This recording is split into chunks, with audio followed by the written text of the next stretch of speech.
சாப்பிடாட்டியும் வயிறு ஏற்ற மாதிரி இருக்குன்னு சொன்னீங்க. இது பொதுவாக யூஸ்வலாக உங்களுக்கு ஜீரண சக்தி கொஞ்சம் குறைவாக இருந்தால் அப்படி இருக்கலாம். ஏன்னா கேஸ்ட்ரிக் எம்டிங் டைம் குறையாக இருக்கும். எம்டிங் டைம் பொருளாமட்டாகும். ஒரு வயிற்றுக்குள்ளே உணவு போட்டோன்னா சில உணவுகள் எப்படியுமே ஒரு 2 மணி நேரத்தில் எம்டி ஆகி போயிடும். ஆனால் ஆயிலி ஃபுட் எடுத்து எண்ணெய் பதார்த்தங்கள் உள்ள உணவு எடுத்திங்கன்னா 3 மணி நேரம் 4 மணி நேரம் ஆகும். ஏன்னா பிரியாணி சாப்பிட்டா பசிக்காத பார்த்துருப்பீங்க, பசிக்க ரொம்ப நேரம் ஆகும். ஏன்னா அது கொஞ்சம் கொஞ்சமாக தான் எம்டி ஆகும். ஆயில் உள்ள ஃபுட்டு வந்து அங்கே ஜீரணம் பண்ணுறதுக்கு அந்த மண்டலத்துக்குள்ளே போக போக அங்கே சுரப்பிகள்லாம் கொஞ்சம் கொஞ்சமாக வேலை செய்வது. இது எம்டி பண்ணுறதை கொஞ்சம் ஸ்லோ பண்ணிடும். ஆயிலுக்கு குறைச்சாலும் கூட அவங்களுக்கு அந்த கேஸ்ட்ரிக் எம்டிங் டைம் கூடும். எண்ணெய் பதார்த்தங்கள் அதிகம் சாப்பிட்டிங்கன்னா பசிக்கிறது லேட் ஆகிற காரணம் அதான். வயிற்றுலேருந்து கீழே சிறுகுடலுக்கு போகிற டைம் வந்து புரலாங் ஆகும், டைம் எக்ஸ்டெண்ட் ஆகும்.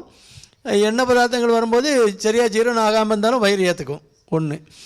டயபெட்டிக் பேஷண்ட்ஸுக்கு அந்த எம்டிங் டைம் வந்து சாதாரணமாகவே புரலாங்காக இருக்கும். ஏன்? நரம்புகள்லாம் பாதிக்கும். இப்போ கால் மத போகிறது, கால் சுரியனி குத்துற மாதிரி இருக்குது. இந்த மாதிரி வெளியில் நரம்புகள் பாதிக்கிற மாதிரி உள்ளுள்ள உறுப்புகளுக்கும் உள்ள நரம்புகள் பாதிக்கும். அப்போ அதனுடைய அந்த அசைவு குறையும். போட்டால் ஆமை மாதிரி அப்படியே பைய தான் எம்டி பண்ணும். அப்போ அந்த கேஸ்ட்ரிக் மொட்டிலிட்டி குறையும் போது அது பேர் கேஸ்ட்ரோபெரசிஸ்ம்போ, டயபெட்டிக் கேஸ்ட்ரோபெரசிஸ். அந்த கண்டிஷன் வந்ததுன்னா ஸ்லோவாக தான் எம்டி ஆகும். நீங்கள் மாத்திரை போடும்போதும் அது சில நேரம் கொஞ்சம் ஃபாஸ்ட்டாக எம்டி ஆச்சுன்னா டக்குனி சுகர் குறையும்.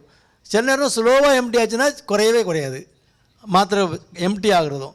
அது மற்றபடி கொஞ்சம் சாப்பிட்டதுமே வயிறு ஏற்றுக்கும் நிறைய பேருக்கு. அப்போ அந்த மொட்டிலிட்டியை, அந்த குடல் அசைவை, இறப்பையினுடைய அசைவை கீழ் நோக்கி தள்ளுறதுக்கு மாத்திரைகள் இருக்குது. ப்ரோகைனெட்டிக்னு சொல்லுவாங்க அந்த மாத்திரை. அது போட்டிங்கன்னா ரெகுலராக ஒரு மாத்திரை போட்டுகிட்டே வந்தீங்கன்னா அந்த அசைவு நார்மலாகும். அந்த கேஸ்ட்ரிக் எம்டிங் வந்து நல்லா சீக்கிரமாக போயிடும். அந்த வயிறு ஏற்றுக்கிறதுக்கு குறைஞ்சிரும். இதெல்லாம் சில காரணங்கள். உங்களுக்கு என்ன காரணங்கிறது நீங்கள் இதுலேருந்து எடுத்துக்கங்க.